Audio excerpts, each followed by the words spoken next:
إن الحمد لله نحمده ونستعينه ونستغفره ونعوذ بالله من شرور أنفسنا ومن سيئات أعمالنا. من يهده الله فلا مضل له ومن يضلل فلا هادي له، وأشهد أن لا إله إلا الله وحده لا شريك له، وأشهد أن محمدا عبده ورسوله صلى الله عليه وعلى آله وسلم، وعلى أبويه الرسولين النبيين الكريمين إبراهيم وإسماعيل، وعلى كل النبيين والمرسلين وآل كل، وسلم تسليما كثيرا. يا أيها الذين آمنوا اتقوا الله حق تقاته ولا تموتن إلا وأنتم مسلمون. يا أيها الناس اتقوا ربكم الذي خلقكم من نفس واحدة وخلق منها زوجها وبث منهما رجالا كثيرا ونساء، واتقوا الله الذي تساءلون به والأرحام إن الله كان عليكم رقيبا. يا أيها الذين آمنوا اتقوا الله وقولوا قولا سديدا يصلح لكم أعمالكم ويغفر لكم ذنوبكم، ومن يطع الله ورسوله فقد فاز فوزا عظيما. أما بعد، فإن أحسن الحديث كتاب الله، فإن أصدق الحديث كتاب الله، وخير الهدي هدي محمد صلى الله عليه وعلى آله وسلم، وشر الأمور محدثاتها، وكل محدثة بدعة، وكل بدعة ضلالة، وكل ضلالة في النار. أما بعد، فالسلام عليكم ورحمة الله وبركاته. ينبتي أدوقف الله سبحانه وتعالى فتركاتي قفان نبي محمد صلى الله عليه وعلى آله وسلم، تراكي أني كوكاوة نككتي إسلام إن شاء الله عز وجل. إليتي أمل بيو تيا فيما برا صرة ني تداسي كوي هنا ني أرى نقوى مولد النبي صلى الله عليه وعلى آله وسلم. كمان جاء لأي نقوى مولد لسا، يعني نقوى يكويش سنة ني أبي بدع ني أبي نتطاني. yóò jẹ́ àlàyé nípa ọ̀kan gbòógì nínú àwọn ìrújú eléyìí tí àwọn oníbídà àtàwọn tí wọ́n fara pẹ́ wọn tí wọ́n máa ń lò láti fi sọ pé mọ́wúlídù yìí nǹkan tí èèyàn lè ṣe yìí náà ni. àwọn náà mọ̀ pé tí wọ́n bá rí ẹ̀rí má, tí wọ́n bá rí nǹkan kan tí wọ́n mú wá má, èyí tí wọ́n máa ń lò òun náà ni ọ̀rọ̀ apá kan nínú àwọn olùmọ̀, pàápàá jùlọ tí olùmọ̀ náà tí ó bá jẹ́ àfáà súnnà, kí Allah subhanahu wa ta'ala kí ó bá kẹ́ gbogbo àwọn àfáà wa. so torí ẹ̀ ló fi jẹ́ pé ọ̀kan gbòógì nínú àwọn ọ̀rọ̀ eléyìí tí àwọn ẹni yìí tí wọ́n máa ń lò ní ẹ̀rí lọ́pọ̀lọpọ̀, òun ni a máa kà fún wa, ni a dẹ̀ máa ṣe àlàyé fún wa bi'idhnillahi azza wa jal. so ọ̀rọ̀ yìí àbí ẹni tí wọ́n máa ń lo ọ̀rọ̀ yìí tí a fẹ́ ṣàlàyé nípa ọ̀rọ̀ náà, òun náà ni Sheikhul Islam Ahmad ibn Abdul Halim ibn Abdul Salam ibn Taymiyyah al-Harrani rahimahullahu ta'ala. so ọ̀rọ̀ Sheikhul Islam ibn Taymiyyah rahimahullahu ta'ala, òun náà ni ọ̀rọ̀ eléyìí tí àwọn onífẹ̀ẹ́nú yìí tí wọ́n máa ń lò. wọ́n á gé lórí, wọ́n á gé nídìí, wọ́n á fi sọpọ́tì ìfẹ́ inú wọn. so inshallah ta'ala ọ̀rọ̀ náà ó wà nínú tírà Iqtida'u s-Sirati al-Mustaqim fi mukhalafati ashab al-jahim. so ibi tí ọ̀rọ̀ náà wà iná lélẹ̀, ibẹ̀ náà ni wọ́n ti máa ń mú jáde. so wọ́n máa kó tiẹ̀ ní ọ̀nà méjì nínú tírà náà, bó tilẹ̀ jẹ́ pé àwọn ọ̀rọ̀ náà wọ́n so mọ́ra wọn ni, ṣùgbọ́n ẹni tí nǹkan kan dí wọn láàrin. Wọ́n táwọn bá fẹ́ mú, wọ́n á mú eléyìí tí wọ́n fẹ́ lò, wọ́n á mú wá lókè, eléyìí tí wọ́n fẹ́ lò nsàlẹ̀ náà wọ́n á mú òun náà wá, wọ́n á fi ogun tó wà ní síwájú eléyìí tó wà lókè yẹn wọ́n á fi kalẹ̀, bákan náà eléyìí tó wà láàrin méjèèjì yẹn wọ́n á fi kalẹ̀. Insha Allahu ta'ala ọ̀rọ̀ yìí láwá kà fúnra wa pẹ̀lú ta'liqatu al-Shaykh al-Allama Salih ibn Fawzan ibn Abdillah al-Fawzan hafidhahu Allahu ta'ala inú tírà àwọn tí wọ́n pè ní at-Ta'liq al-Qawim ala kitab Iqtida'i as-Sirat al-Mustaqim. So insha Allahu ta'ala eléyìí náà ni a máa kà fún wa kí a wá tó wọnú kíkà nínú tírà yìí. So lílo ọ̀rọ̀ Ibn Taymiyyah rahimahullahu ta'ala èsì méjì iná ni a ní fún. Èsì aláwọ̀kọ́ yóò máa jẹ́ nǹkan tí ó jẹ́ mujmal tí ó dẹ̀ jẹ́ mukhtasar. Èsì kan tẹ́ pé ó jẹ́ nǹkan tí kò ní gùn jù. Òun náà ni pé kí a lọ mà wípé lílo ọ̀rọ̀ àwọn olùmọ̀ láti fi ṣe ẹ̀rí lórí nǹkan kan tí ò sí nínú ṣẹ̀ríà, láti wá fi sọ pé nǹkan náà ń bẹ nínú ṣẹ̀ríà, nǹkan kan tí kò tọ́ iná ni, nǹkan kan tí ò tọ́ iná ni. Tá bá fẹ́ fi nǹkan rinlẹ̀ nínú ẹ̀sìn, à ń bùkátà sí ẹ̀rí, à ń bùkátà sí ẹ̀rí tó ń tọ́ka sí pé nǹkan yìí nǹkan tí ó rinlẹ̀ iná ni, tí ìṣe tá máa yí lọ́rùn, tá máa yí nafsu lọ́rùn. So à ń bùkátà sí ẹ̀rí láti inú al-kitab àti láti inú sunnah. So ṣùgbọ́n ká máa mú ọ̀rọ̀ kan náà olùmọ̀ ká máa mú wá láti fi nǹkan kan nílẹ̀ tó yẹ pé nǹkan yìí Ànábì sallallahu alayhi wa ala alihi wa sallam kò sí tọ́ sọ́nà lọ sórí ẹ̀. Bákan náà àwọn sàhábà rẹ̀ náà àwọn náà ṣe, àwọn tí wọ́n wá lóore lẹ́yìn wọn náà lẹ́yìn àwọn sàhábà, àwọn tí wọ́n ṣẹ̀mí nínú al-qurunu al-mufaddala, àwọn centuries tí Ànábì sallallahu alayhi wa ala alihi wa sallam tí ó jẹ́rìí wípé àwọn centuries yìí àwọn centuries tí wọ́n ní ọlá iná ni.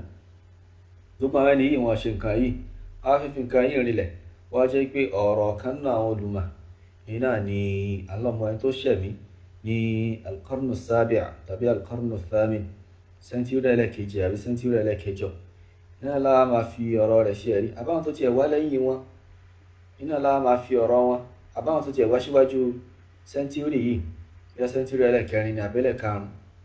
So gẹ́gẹ́ bá ṣe mọ̀ pé maulidu yìí wọ́n ṣe ní ayé Ànábì sallallahu alayhi wa sallam, wọ́n ṣe ní ẹ̀yìn ikú rẹ̀ fún bí centuries mẹ́ta lẹ́yìn ikú Ànábì sallallahu alayhi wa ala alihi wa sallam. Àwọn al-a'immatul arba'a, àwọn a'imma mẹ́rin tí ẹnu kò lórí wọn pé àwọn aṣíwájú ẹ̀sìn náà ni àwọn ènìyàn, kò sí kankan nínú wọn tó dá maulidu nabi, kò sí kankan nínú wọn tó dá mà, kò sí kankan nínú wọn tí ó ṣe.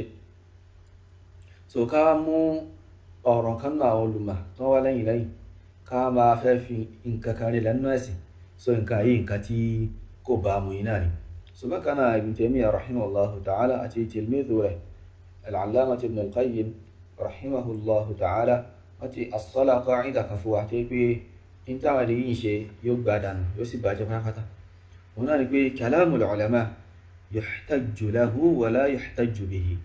Ọ̀rọ̀ àwọn olùmọ̀ a máa ń wá ẹ̀rí fún iná ni, a kì í fi ọ̀rọ̀ àwọn olùmọ̀ a kì í fi ń ṣe ẹ̀rí. A kì í fi ọ̀rọ̀ àwọn olùmọ̀ a kì í fi ń ṣe ẹ̀rí. Táwa sọ pé kí lè rí yín lórí àlámọ̀rí báyìí tẹ́ fi rinlẹ̀, a sọ pé àfáà lágbájá sọ báyìí, eléyìí kò tọ́ rárá. So tá bá rí ọ̀rọ̀ àwọn olùmọ̀ eléyìí tí ẹ̀rí bá wà ń bẹ̀, alhamdulillah, tẹ́lẹ̀ náà sì bá mú àgbà.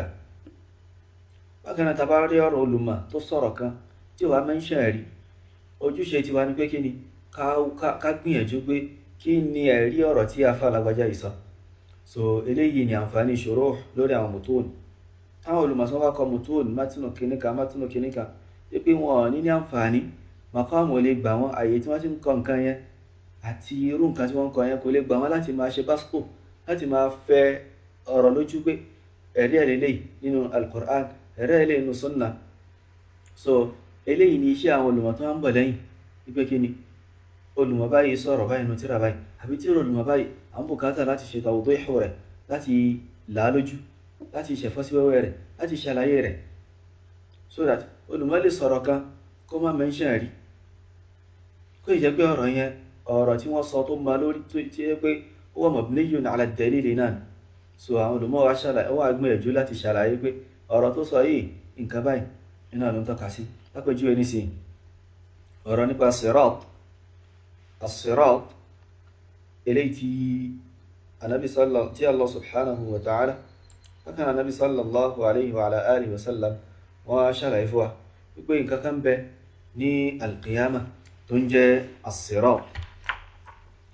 Òun náà ní jísùrù kan, afárá kan ni tí wọ́n gbé sí etí bèbè jahannam báyìí. So kí olùmọ̀kan wá sọ wípé olùmọ̀kan wá kọ tírà kó jẹ́ mátínù kó wá máa sọ nínú tírà rẹ̀ pé kó máa fi as-siratu yìí kó máa fi rinlẹ̀, kó wá sọ pé was-siratu adaqqu min ash-sha'ri wa ahaddu min as-sayf. Kó sọ pé siratu yìí ó jẹ́ nǹkan tí pé adaqqu min ash-sha'r, ó ti ń rí yẹn pé afárá tí Allah subhanahu wa ta'ala tí yóò fi sí etí bèbè iná, pé orí rẹ̀ yìí iná làwọn yóò máa gbà kọjá láti wọ aljanna. Ẹnikẹ́ni tó bá fi tẹ́sẹ̀ rẹ̀ bá fi lè yẹ yóò bọ̀ sínú náà jahannam iná. So kí olùmọ̀kan wá sọ pé jísùrù yìí, afárá yìí adaqqu min ash-sha'r, ó ti ń rí ju irin lọ, wa ahaddu min as-sayf, ó sì mú ju idà lọ. Kó má kó ti hadith, kó má kó ti nǹkan. So ọ̀rọ̀ tó sọ yìí lásán ànígbàdànù bẹ́ẹ̀ pé kò lẹ́rìí. Bákan náà tàbá mọ̀ ẹ̀rí rẹ̀ ní fi rinlẹ̀ títí tí a fi mọ̀ ẹ̀rí rẹ̀. So àwọn tó bá nímọ̀ nínú àwọn olùmọ̀ á sọ pé kí ni eléyìí ó wà nínú hadith, ó wà nínú athar, pé kí ni wípé ó rinlẹ̀ wípé bí jísùrù bó ṣe rí náà eléyìí. Bákan náà àwọn òròyìn tó ní, so bí eléyìí bó ṣe rí náà ní eléyìí. A kàn ní gbá ọ̀rọ̀ olùmọ̀dànù bẹ́ẹ̀ nítorí pé kò sọ pé Ànábì sọ nínú hadith kan òun kàn sọ ọ̀rọ̀ yẹn. So iṣẹ́ àwọn olùmọ̀ yìí náà ní eléyìí. So ọ̀rọ̀ tó wá jẹ́ ọ̀rọ̀ olùmọ̀ tí ò wá sí ẹ̀rí lórí ẹ̀, táwọn náà sì mọ̀ pé ọ̀rọ̀ yìí ó ń bùkátà sí ẹ̀rí, ṣùgbọ́n àfáà yìí sọ kò sẹ́rí lórí ẹ̀. So kìí ṣe nǹkan tí a wá tẹ́wọ́ gbà, táwa máa gbé káàkiri, táwa máa mọ ìdájọ́ nínú ẹ̀sìn, táwa máa mọ lé lórí. So kìí ṣe nǹkan tí ó tọ́ iná ní eléyìí. Nǹkan tí a ń gbìyànjú láti ṣàlàyé fúnra wa iná ní eléyìí ní ṣókí. Bá ṣe máa ń bá ọ̀rọ̀ àwọn olùmọ̀, bá ṣe máa ń bá a lò iná ní eléyìí. Kìí pé a kàn mú torí kó bá ìfẹ́ ẹnu ti wá mú, a sì sọ di asùlù, a sọ di qaida, a sọ di ẹ̀rí, táfi máa fi nǹkan rinlẹ̀, táfi máa takò nǹkan nínú ẹ̀sìn. So ìdáhùn alákọ̀ọ́kọ́ yìí náà ní eléyìí lórí mímá lo ọ̀rọ̀ àwọn olùmọ̀ láti fi ìfẹ́ ẹnu tiwa láti fi rinlẹ̀. So ẹlẹ́ẹ̀kejì òun wá ní àlàyé lè tá ṣe láti nù tíra iqtida'u as-sirati al-mustaqim ti Shaykhul Islam Ibn Taymiyyah rahimahullahu azza wa jal. So Ibn Taymiyyah rahimahullah mufassiru kan nù tíra náà wọ́n ní faslun قد تقدم أن العيد يكون اسما لنفس المكان ونفس الزمان ولنفس الاجتماع، وهذه الثلاثة قد أحدث منها أشياء. So wọ́n ní pé chapter kan eléyìí láti máa ṣàlàyé fúnra wa wípé a ti ṣàlàyé síwájú wípé n tí wọ́n pè ní Eid, tí wọ́n pè ní ọdún, ó lè jẹ́ orúkọ fún ààyè kan tí wọ́n ti ń ṣe nǹkan bẹ́ẹ̀.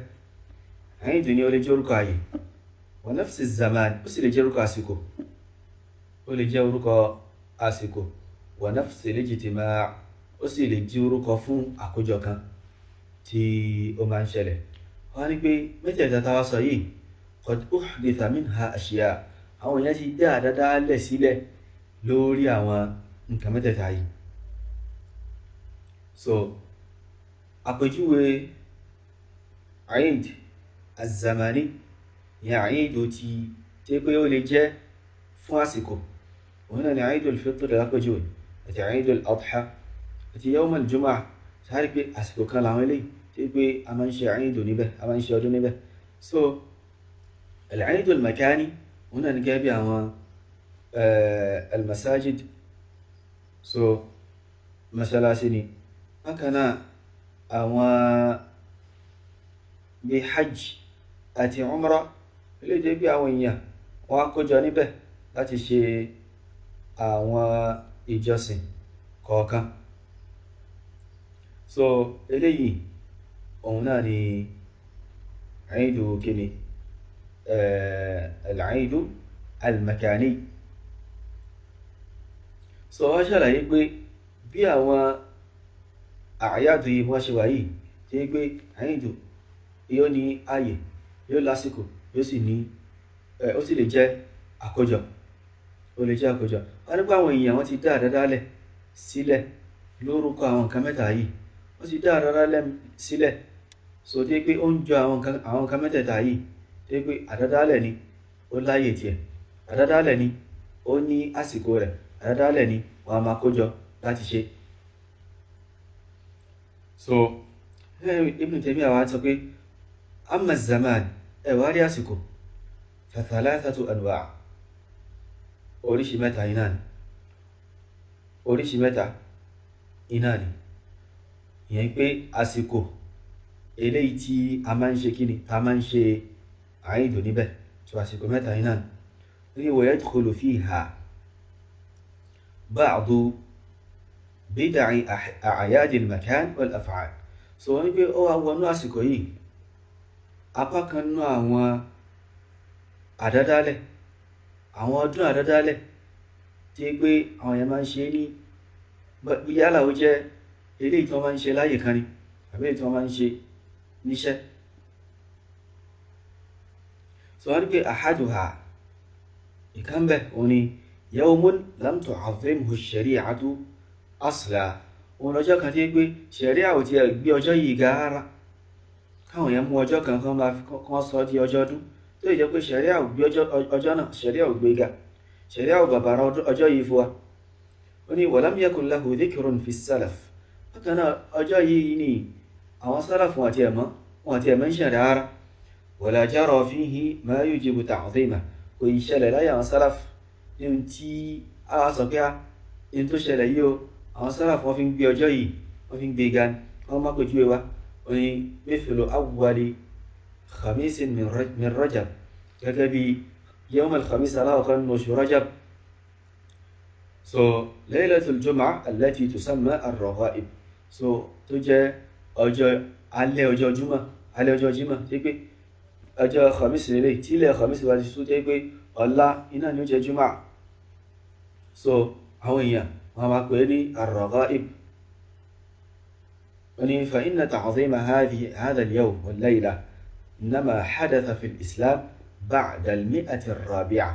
Wọ́n ní mímá gbé ọjọ́ yìí, mímá gbé ga, nǹkan kan tí wọ́n dá kalẹ̀ sínú Islam, mímá gbé ọjọ́ yìí àti alẹ́ yìí, ọjọ́ Jum'ah yìí àti alẹ́ khamis, alẹ́ Jum'ah yìí, mímá gbé wọn ga, nǹkan kan tí wọ́n dá kalẹ̀ sínú Islam lẹ́yìn 100 lẹ́yìn àsìkò Ànábì sallallahu alayhi wa ala alihi wa sallam. Wọ́n ní wa ruwiya fihi hadithun mawdu' bi ittifaq al-ulama. Wọ́n ní wọ́n sì gbà wá nípa ọjọ́ yìí àti alẹ́ yìí hadithu kan tẹ́ pé mawdu' yìí náà ni pẹ̀lú àpẹnupọ̀ àwọn olùmọ̀.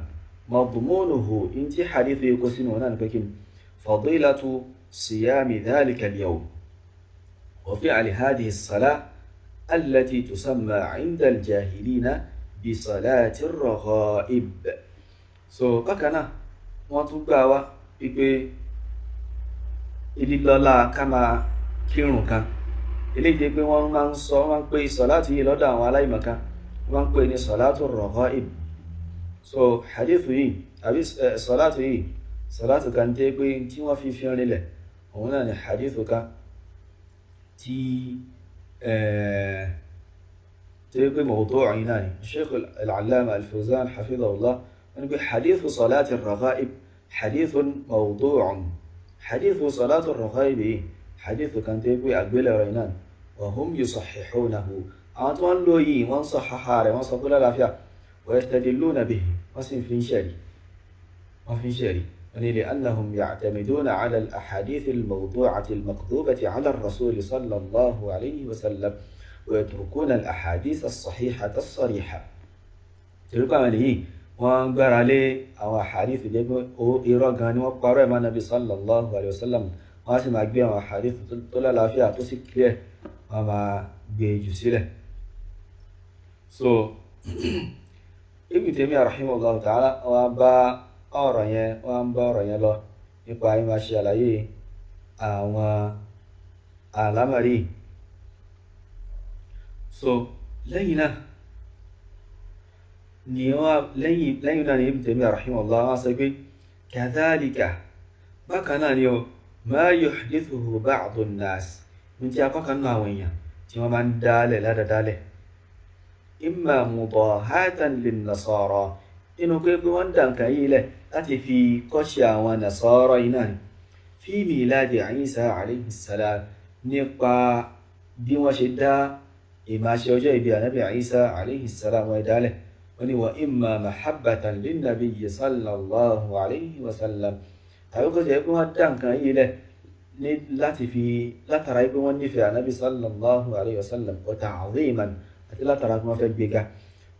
wallahu قد يثيبهم على هذه المحبة والاجتهاد.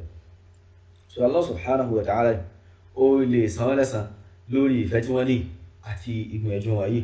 Wọ́n ní la ala al-bid'ah kìí ṣe pé yóò san wọ́n lẹ́san lórí àdádálẹ̀ tí wọ́n ṣe. Sáré pé ó ti kílẹ̀ náà rẹ̀ Ibn Taymiyyah rahimahullah ta'ala wípé ohun táwọn yẹn dálẹ̀ yìí àdádálẹ̀ iná ni. Àdádálẹ̀ iná ni, kò sọ pé nǹkan tó da iná ni, kò sọ pé súnnà iná ni, kò sọ pé tó nílẹ̀ nínú ẹ̀sìn iná ni. So wọ́n ní kí Allah subhanahu wa ta'ala ó ní pàwọn ni wọ́n ṣe nǹkan yìí nínú pé wọ́n fi ń kọ́ṣe àwọn Christian nípa pé wọ́n ń ṣe àìdù ànábì Isa alayhi salam, tàbí pé látara pé ìfẹ́ ànábì tí wọ́n ní nínú àlùgbìn wọn débẹ̀ látara ìmọ̀ká wọn máa kí nífẹ̀ẹ́ ànábì sallallahu alayhi wa sallam àti bó láṣẹ máa nífẹ̀ẹ́ ànábì sallallahu alayhi wa ala alihi wa sallam. So wọ́n ní bí wallahu Allah subhanahu wa ta'ala qad yuthibuhum ala hadhihi al-mahabba wal-ijtihad. Ó ṣeéṣe kó san wọ́n lẹ́san lórí mahabba yìí, lórí ìfẹ́ tí wọ́n ní àti ìgbẹ̀yìn tí wọ́n ṣe yìí, la ala al-bid'ah kò ní san wọ́n lẹ́san lórí àdádálẹ̀ tí wọ́n ṣe. min ittikhadhi mawlidi an-nabiy sallallahu alayhi wa sallam 'idan. Àdádálẹ̀ tí wọ́n ṣe oní pé kí ni mímú ọjọ́ bí ànábì sallallahu alayhi wa sallam sí sọ di ọdún wọ́n máa ṣe ní every year. So Shaykh al-Allama Salih ibn Fawzan ibn Abdullah al-Fawzan hafidhahullahu ta'ala wọ́n ni fallahu jalla wa ala qad yuthibu ha'ula'i ala niyyatihim wa ijtihadihim. Allah subhanahu wa ta'ala ó ṣeéṣe ó lè san àwọn ènìyàn lẹ́san lórí àníyàn wọn àti gbìyànjú wọn. ومحبتهم للنبي صلى الله عليه وسلم أترينك النبي صلى الله عليه وعلى آله وسلم لا على ما أحدثوه من البدع كي يقول لسنا لوري أدالة ودالة فإن كثيرا من أهل البدع الآن إذا يجوا قلقوا عوية قلقوا إلا عوني بدع لوني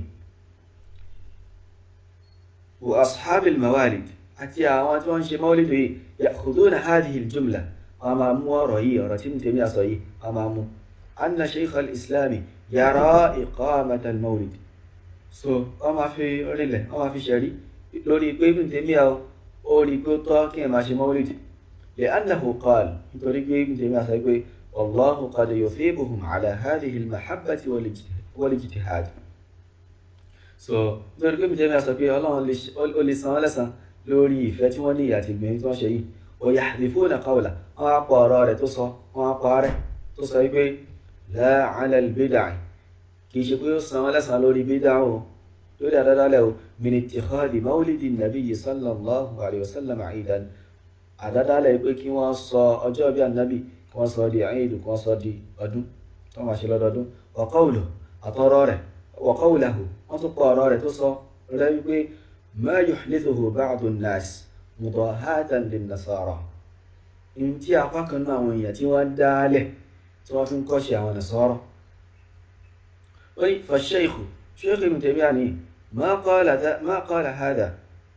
So قصيلي كاين توطينان قصيلي مولد كاين وإنما قال ابن تيمية صليبي يثابون على محبتهم لرسول الله صلى الله عليه وسلم وصلى لوري نينفع النبي صلى الله عليه وسلم فتوانس النبي صلى الله عليه وسلم وصلى لوري ولا يثابون على البدع يقول صلى لوري بدع بل على تقليدهم للنصارى كذا ونسى لوري كيكو وكشف النصارى تيوا وكشف نيوا وكشف فجي فالشيخ لم يحبذ إقامة المولد بهذه الكلمة التي يروجون بها على الناس.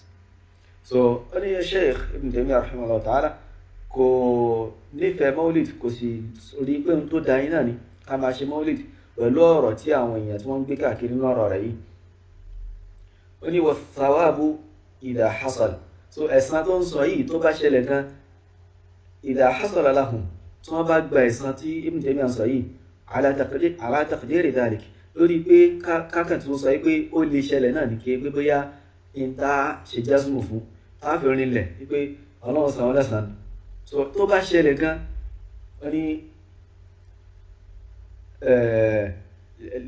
ní لأنه قال torí pé Ibn Taymiyyah sọ pé الله قد يثيبهم torí pé Allah subhanahu wa ta'ala ó lè san wọ́n lẹ́san.